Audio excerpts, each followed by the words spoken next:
Eficaz. Oh, glória. Paz do Senhor para a igreja. Louvado seja o nome do Senhor Jesus Cristo, amados.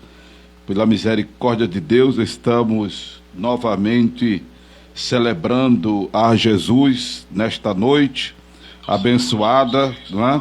A primeira quarta-feira do mês de agosto. Louvado seja o nome do Senhor Jesus.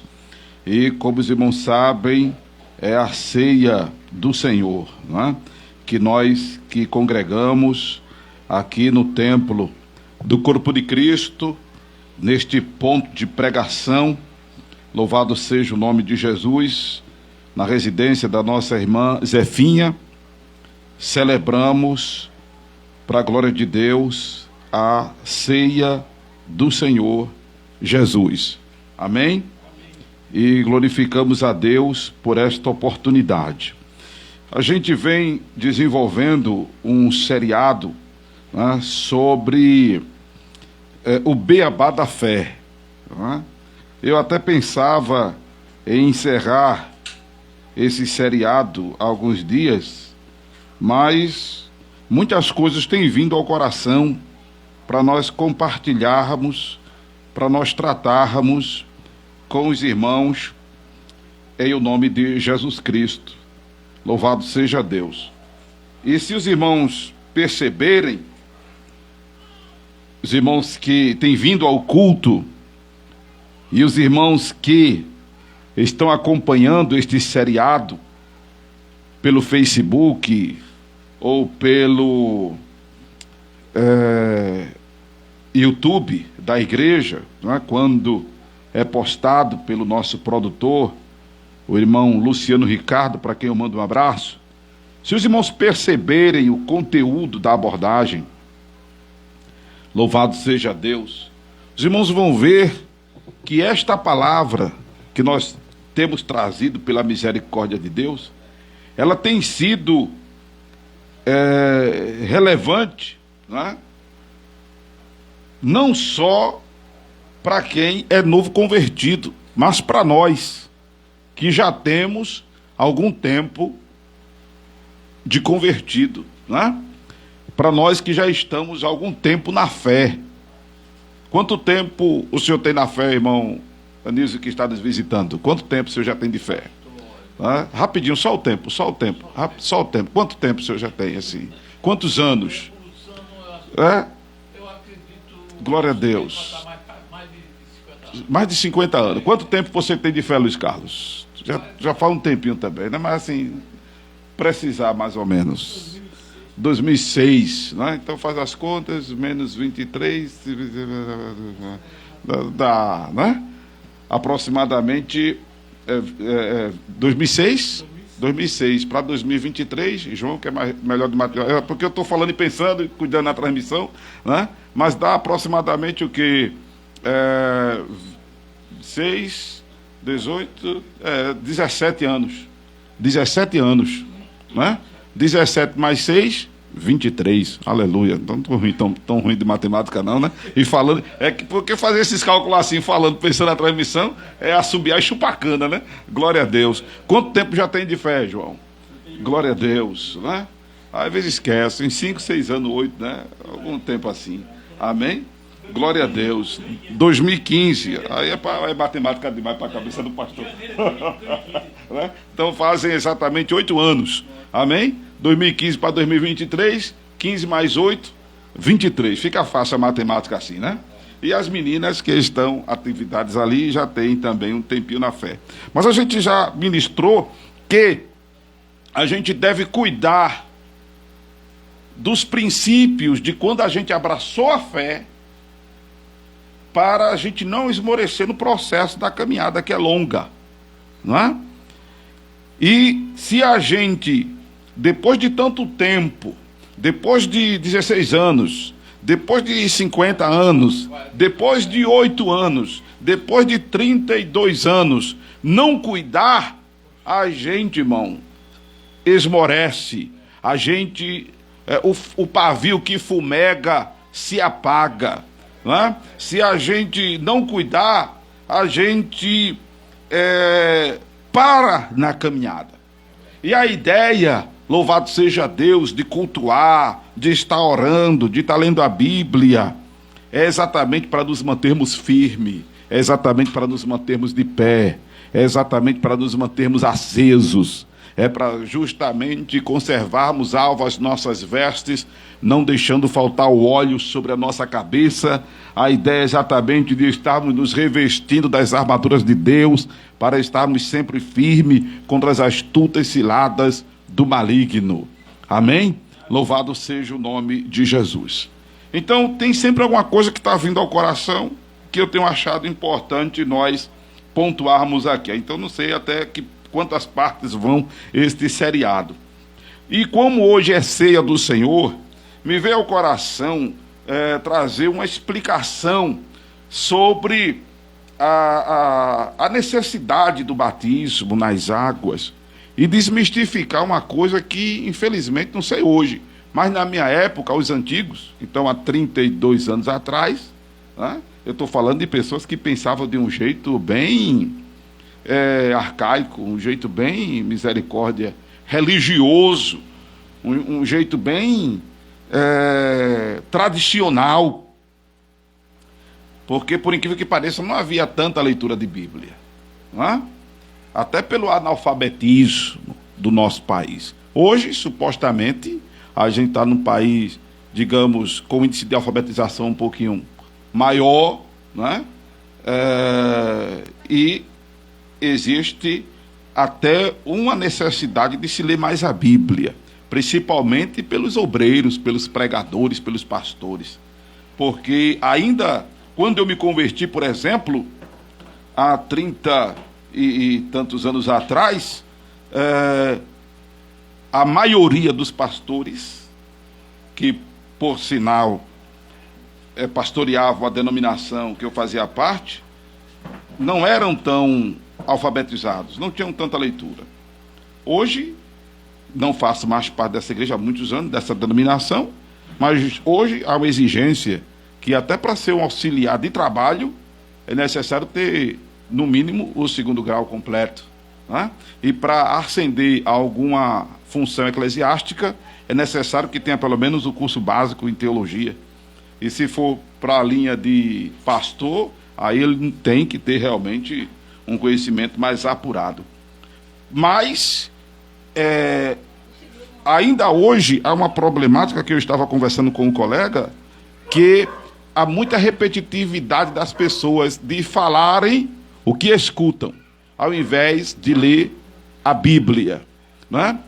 Repetem o que ouvem, sem consultar a Bíblia. Os irmãos entendem o que eu estou falando. Né? E uma das coisas que, por exemplo, quando mais novo convertido, porque eu ainda sou novo convertido, tá? A consciência cristã é um processo de aprendizado. A gente nunca se forma como cristão. Né? A gente vai se afeiçoando de Cristo na proporção que vai lendo a Bíblia, que vai aprendendo a Escritura, que vai participando do culto e que vai vivendo essa vida cristã, envolvido na obra, aplicado à devoção. A gente vai formando uma personalidade cristã, a gente vai criando uma crosta espiritual, a gente vai se fortalecendo na graça e no conhecimento do Senhor, a gente vai crescendo. Então é um processo, a gente nunca vai chegar a ser diplomado como cristão. Aliás, na terra, né? A gente vai ser diplomado quando chegar no céu, porque se chegar no céu, aleluia, é porque você deu conta do recado como cristão. Aleluia, não é, irmão? Se chegar no céu, é porque você deu conta do recado como cristão. Porque só vai para o céu quem cuidar de ser um cristão. Amém? Sobre a autenticidade, eu posso até dizer sobre a autenticidade, entendendo que ser cristão autêntico está longe de ser perfeito. É bom separar as coisas. Não é? Porque, inclusive, a cristianidade perfeita em nós é quando admitimos a nossa pecaminosidade. É quando somos pobres de espírito. Ser pobre de espírito não é ser pessimista. Ser pobre de espírito não é ser negativista. Ser pobre de espírito não é ser uma pessoa que vive contando derrota. Ser pobre de espírito é ser humilde. E ser humilde é a admissão da pecaminosidade. Ser pobre de espírito é a postura do publicano na parábola que Jesus contou, que nem ousava erguer os olhos ao céu, mas batia no peito dizendo: ó Deus, tem misericórdia de mim, pecador. Aleluia. A autenticidade do cristão está nisso. Até porque quando a gente admite a nossa pecaminosidade, a gente se expressa mais dependente da graça e da misericórdia de Deus, que é a causa de nós não sermos consumidos. Amém? Aí a gente vive aos pés da cruz. A gente vive buscando o perdão e buscando melhorar. Aí está a autenticidade do cristão. E não achar-se perfeito. Porque perfeito ninguém nunca vai ser. Não é? Mas a gente tem, por exemplo, nas denominações hoje, um tal de curso de discipulado. E eu escuto muita gente dizendo: eu vou para a formação. Eu vou me formar no discipulado. Né? E recebe o certificadozinho que fez o discipulado. Isso, até quero explicar que isso não autentica o ser discípulo de Cristo. Né? Isso é um documento, que é até um documento livre, que diz que a pessoa participou de uma série de aulas daquela instituição, não é? E que concluiu as etapas daquele curso, mas a formação cristã não termina aí. Amém, amados? Discipulado é uma coisa que a gente está sempre fazendo, todo dia e o dia todo. Por isso que eu digo que esse ponto de pregação é mais do que um ponto de pregação. É um discipulado, é uma escola bíblica, é um culto de doutrina. Amém? É o nosso seminário, nós que fazemos o templo do corpo de Cristo. É o nosso seminário, é o nosso congresso. Louvado seja Deus. E quando novo convertido, eu me lembro que eu escutei muito as pessoas dizendo que se eu fosse me batizar, as lutas iriam aumentar. As provas seriam maiores. Confesso a vocês que a princípio eu fiquei com medo terrível de me batizar. Né? Como eu penso que tem muita gente que fica com medo de se batizar, porque diz: meu Deus do céu, me converti, já estou passando por um processo difícil, e se eu me batizar, vai aumentar? Quero não. Aí tem gente que passa um tempão sem se batizar nas águas. Por outro lado, há algumas pessoas que correm para se batizar, porque vêm com a mentalidade pagã, de que se não se batizar, a mentalidade mundana, religiosa, né? De que se não batizar-se, morrendo, vai morrer pagão. É um entendimento que se tem religioso. Não é? Tipo assim, na verdade o pagão aí é traduzido por devedor, né? E o batismo não deve ser encarado como nenhuma coisa nem outra. Primeiro é importante pontuar que batismo nas águas não salva. Ele tem a sua importância? Tem. Ele tem o seu significado? Tem. Ele tem o seu sentido de expressão? Tem. Né? Mas observe que ele, ao mesmo tempo, ele se torna irrelevante, porque ele não é salvífico. Amém, amados? Ele não é salvífico, o batismo nas águas. Eu quero, a propósito, ler o texto de Romanos, capítulo de número 6. Romanos, capítulo de número 6. A palavra de Deus nos diz no verso 3 em diante: ou não sabeis que todos quantos fomos batizados em Jesus Cristo, fomos batizados na sua morte? De sorte que fomos sepultados com ele pelo batismo na morte, para que, como Cristo ressuscitou dos mortos, pela glória do Pai, assim andemos nós também em novidade de vida. Porque se fomos plantados juntamente com ele na semelhança da sua morte, também o seremos na da sua ressurreição. Sabendo isto, que o nosso velho homem foi com ele crucificado, para que o corpo do pecado seja desfeito, a fim de que não sirvamos mais ao pecado. Porque aquele que está morto está justificado do pecado. Ora, se já morremos com Cristo, cremos que também com ele viveremos, sabendo que, havendo Cristo ressuscitado dos mortos, já não morre. A morte não tem mais domínio sobre ele. Pois, quanto a ter morrido, de uma vez morreu para o pecado, mas, quanto a viver, vive para Deus.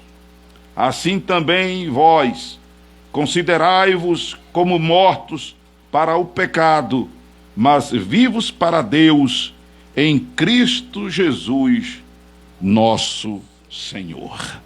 Aleluia. Então observe que isso aí não tem a ver com o batismo nas águas. Isso tem a ver com o novo nascimento. O novo nascimento é um processo que já explicamos em outra oportunidade, mas não custa nada relembrar, até porque eu acho que faz tempo. É um processo que segue a conversão. Por isso que em Atos, capítulo, se eu não me engano, 3, diz, versículo 19: arrependei-vos, pois, e convertei-vos, para que sejam apagados os vossos pecados, e venham assim os tempos de refrigério pela presença do Senhor. Então observe que o novo nascimento é o processo final depois de diversas atitudes: arrependimento e conversão.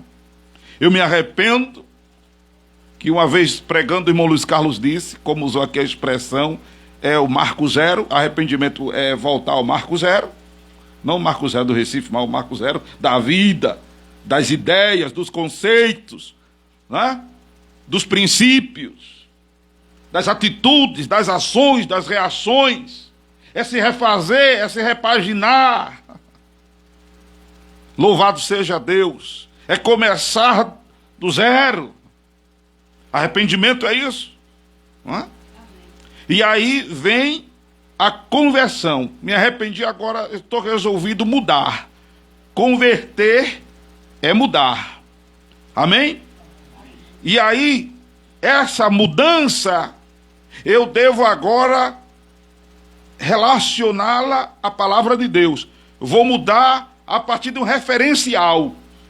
Vou mudar a partir de um padrão, a partir de um paradigma, a partir de um exemplo, a partir de um modelo. Eu quero ser diferente. E quem é que eu devo ter por referência? A referência passa a ser Jesus Cristo. Aleluia, o nosso Salvador. E aí é quando a gente começa a aprender a palavra, lendo a Bíblia, ouvindo a Bíblia. Por isso que é importante que se pregue Bíblia, é importante que se fale de Bíblia. Amém, amados? Amém. Porque disse Jesus: se me ama, guardareis as minhas palavras, sereis amados de meu Pai, viremos e faremos morada. É quando eu devo agora mudar a vida e seguir um padrão estabelecido por Jesus, que é o seu evangelho. E evangelho significa normas, regras, doutrinas, ensinamentos. E este evangelho que eu devo agora viver, os ensinamentos, as ideias, os conceitos, os princípios e os valores que eu devo agora mudar minha vida, deve ser o evangelho de Jesus. Quando a pessoa toma essa decisão de seguir o evangelho de Jesus, porque a pessoa pode querer mudar e seguir as normas de outra pessoa, seguir os ensinamentos de outra pessoa, seguir os ensinamentos de alguma religião, seguir os ensinamentos de alguma filosofia de vida, seguir os ensinamentos de algum filósofo. E pronto, mudou, mas ficou para lá. Não tem nada de milagre, não tem nada de novo nascimento. Tem conversão, tem mudança. Deixou de beber, deixou de usar droga, deixou de se prostituir, deixou a vida de prevaricação, deixou a vida de lascívia, deixou a vida de jogatina, deixou a vida de marginalidade, de bandidagem, de imoralidade. Mas não tem nada de novo nascimento. Novo nascimento só acontece na vida de quem resolve seguir o Evangelho de Jesus. Porque aí em João 14, 23, a pessoa recebe o Espírito Santo. Virei e farei morada. Amém?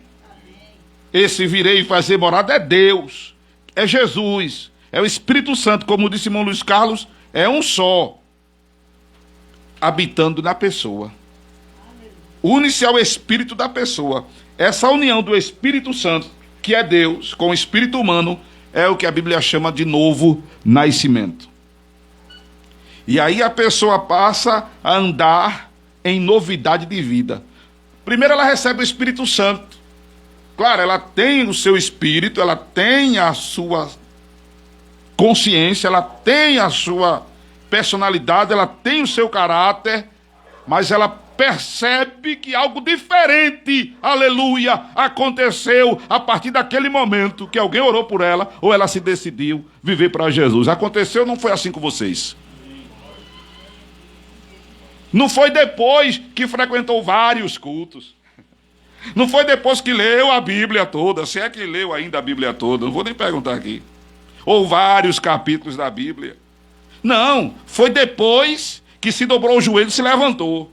Foi depois que se levantou a mão, foi lá para frente. Foi depois que você abriu a boca e declarou Jesus como Senhor e Salvador da sua vida. Foi depois de um momento, de uma cerimônia, que você disse: eu me entrego para Jesus.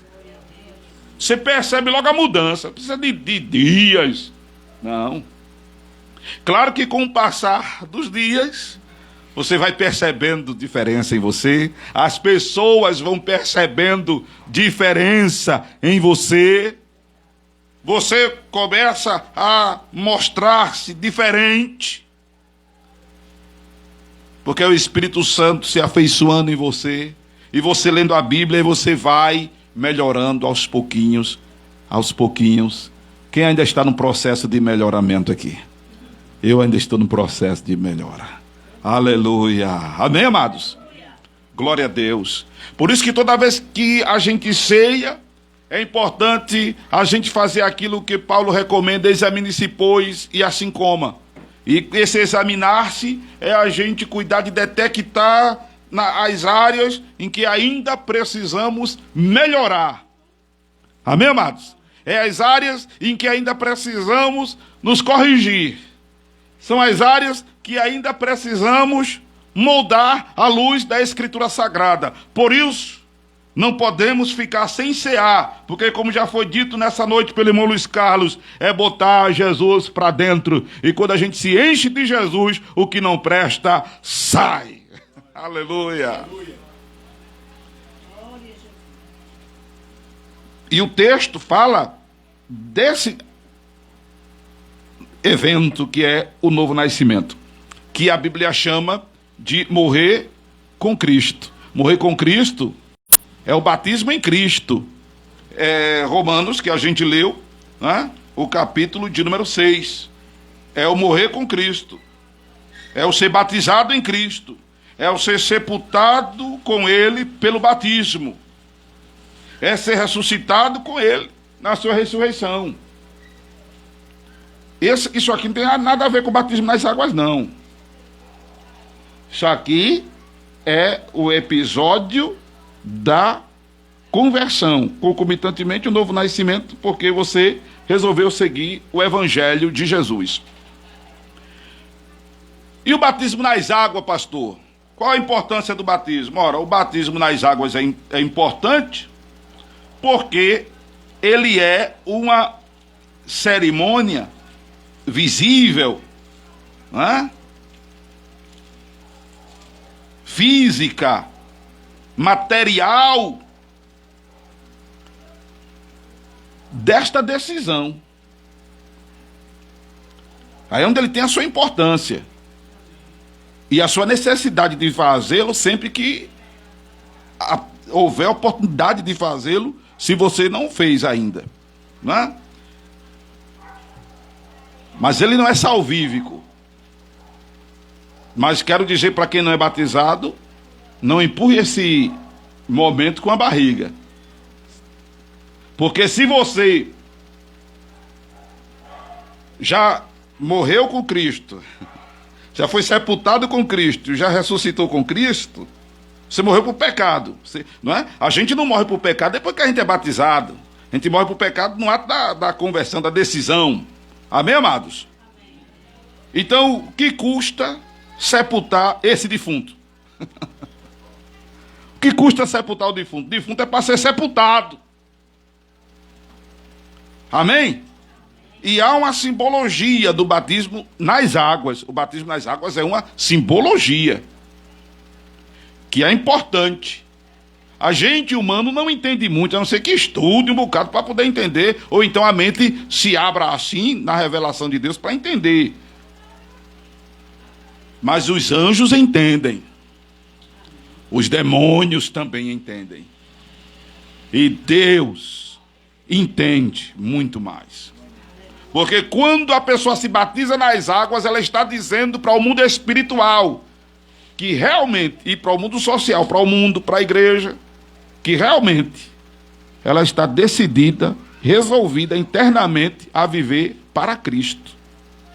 Está resolvida verdadeiramente a andar em novidade de vida. Por isso que quando os escribas e fariseus, a multidão, diz o texto de Lucas 3, versículo 7, ia a João para ser por ele batizado, João os chama de raça de víboras.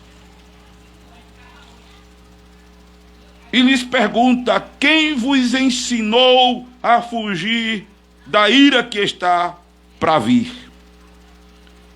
Produzi, pois, frutos dignos de arrependimento. E não comeceis a dizer em vós mesmos: temos Abraão por pai, que eu vos digo que até destas pedras Deus pode suscitar filhos a Abraão. Porque a multidão aqui, para dizer que era filho de Abraão, eram judeus, se gloriavam no seu antecedente, se gloriavam pela nacionalidade, se gloriavam pela sua cultura, se gloriavam pela uma aliança feita tempos atrás. João os chamava para arrependimento, para mudança, para conversão, para aliança com Deus. E o batismo nas águas simbolizava essa aliança. Essa aliança que veio para inclusive substituir entre os judeus a circuncisão. Todos nós, uma vez salvos em Jesus, fazemos parte da aliança espiritual que Deus fez com Abraão. Por isso que nós somos Israel de Deus pela fé, diz a Escritura Sagrada.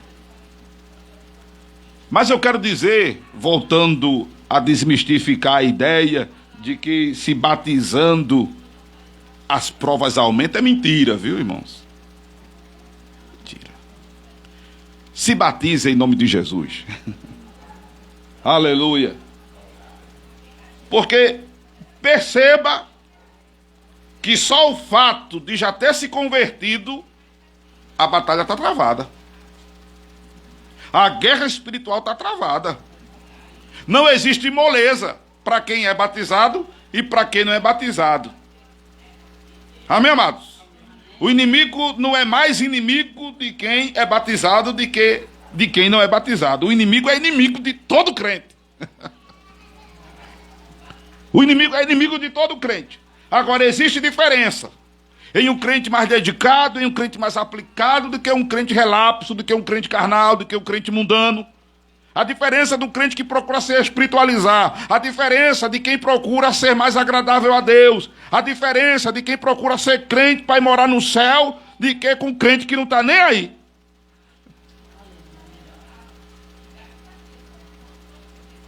E a prova, as lutas, a batalha, ela é ainda para quem procura exatamente viver essa diferença nesse mundo de trevas, porque o mundo jaz no maligno.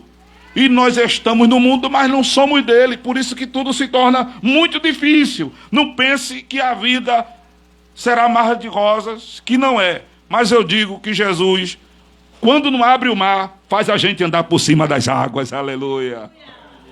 Amém, amados? É ou não é, igreja?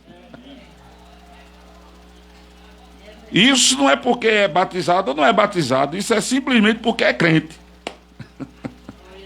Isso é simplesmente porque é cristão. Claro. Não é porque vai se batizar, entenda. Mas é porque, se não é batizado, vai, ao se batizar, vai dar um passo a mais para Deus. Ao se batizar, vai se assumir mais compromisso espiritual. Mas independente de se batizar, qualquer compromisso espiritual que você assume, qualquer atitude sua de chegar-se a Deus, por exemplo, você resolve não se batizar, mas você diz assim, eu não vou me batizar, mas eu vou ser um crente de oração, independente de me batizar ou não. Vai ser luta de todo jeito. Eu não vou me batizar, mas eu vou ser um crente de oração e para completar ainda eu vou ser um crente que lê muito a Bíblia. Vai ser provação. Eu não vou me batizar, mas eu vou ser um crente diferente, aleluia. Eu vou ser um crente de testemunho, onde eu chegar vai ser luz. Eu vou dar testemunho, né? Vai ser Jesus na veia dos outros, aleluia. Eu vou ser, aleluia, diferente. Vai ser provação. Beleza. Vou me batizar, aleluia. Resolvi me batizar. Me batizei nas águas. Né? Que é o mergulho, né? O braco falou mergulho. Aí me batizei nas águas. Eu não oro. Vai ter afronta do inimigo para esse crente que não ora? Vai, mas nem tanto. Porque ele já está quase se tornando farinha do mesmo saco. Já me batizei, mas não vou ler a Bíblia. O inimigo vai se incomodar com esse crente que não lê a Bíblia? Não vai nada. Já me batizei, mas eu não vou mais para a igreja porque eu já sou batizado. Vai ser difícil para esse crente? Nada vai ser difícil para esse crente. Se ele tornou-se um crente relapso, se ele tornou-se um crente morno, frio, indiferente, não vai haver provas, lutas para esse tipo de crente. Provas que eu digo não são problemas existenciais, porque problema existencial, irmão, tem muitos crentes que dizem assim, meu Deus, eu estou passando por uma prova tão grande, e chega para o outro e diz, irmão, eu estou que nem Jó, é muita prova, é desemprego, é doença, é não sei o que mais lá, que são problemas sociais que todo mundo tem, até quem não é crente. E a gente às vezes fica espiritualizando os problemas que não tem nada a ver, às vezes, com a vida espiritual. Porque problema, irmão, desemprego, crente sofre desemprego, sofre. O mundo também sofre. Crentes têm problema de saúde? Tem. O mundo também tem. Problema de família, os crentes têm? Tem. O mundo também tem. Liseu, crente fica liso? Fica. O mundo também fica. Diga aí outro problema que os crentes enfrentam, que o mundo também enfrenta. Diga aí, rapidinho, rapidinho. Doença, que a gente mencionou. Né? Agora, vê nas sextas-feiras, os bares, os pega-bebo, vê os shows, né? E os governos municipais, estaduais, eles criam polos. Vai num polo desse, de festa, de junina, de polo carnavalesco. Vai num polo desse, é gente, irmão. Ingresso caro, é gente, irmão. Cadê o povo que estava reclamando do salário baixo? O povo está reclamando das injustiças sociais. da saúde que está na UTI, da insegurança que campeia o nosso estado, por exemplo, e etc e tal. Cadê esse povo que estava lamentando? Está na festa. Eu ia dizer dando glória a Deus, não, que dá glória a Deus, ele é crente. Mas está na festa, vibrando, está na partida do futebol. E os crentes que têm os mesmos problemas. Jesus, é muita prova.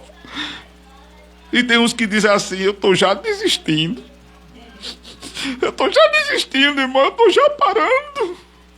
Meu Deus. Meu Deus. Não é problema porque é cristão. Se fosse problema ser cristão, ainda assim, Pedro diz, se sofre como cristão, te gloria, porque sobre ti repousa o Espírito da glória de Deus. O que é sofrer como cristão? É eu ser perseguido porque eu prego o evangelho. É alguém se incomodar comigo simplesmente porque eu sou diferente. Aleluia. Não é? É alguém se incomodar porque eu prego o evangelho. É alguém na minha casa, na minha família se incomodar porque eu faço orações. É alguém se incomodar porque eu sou amável, porque eu sou perdoador, porque eu sou generoso.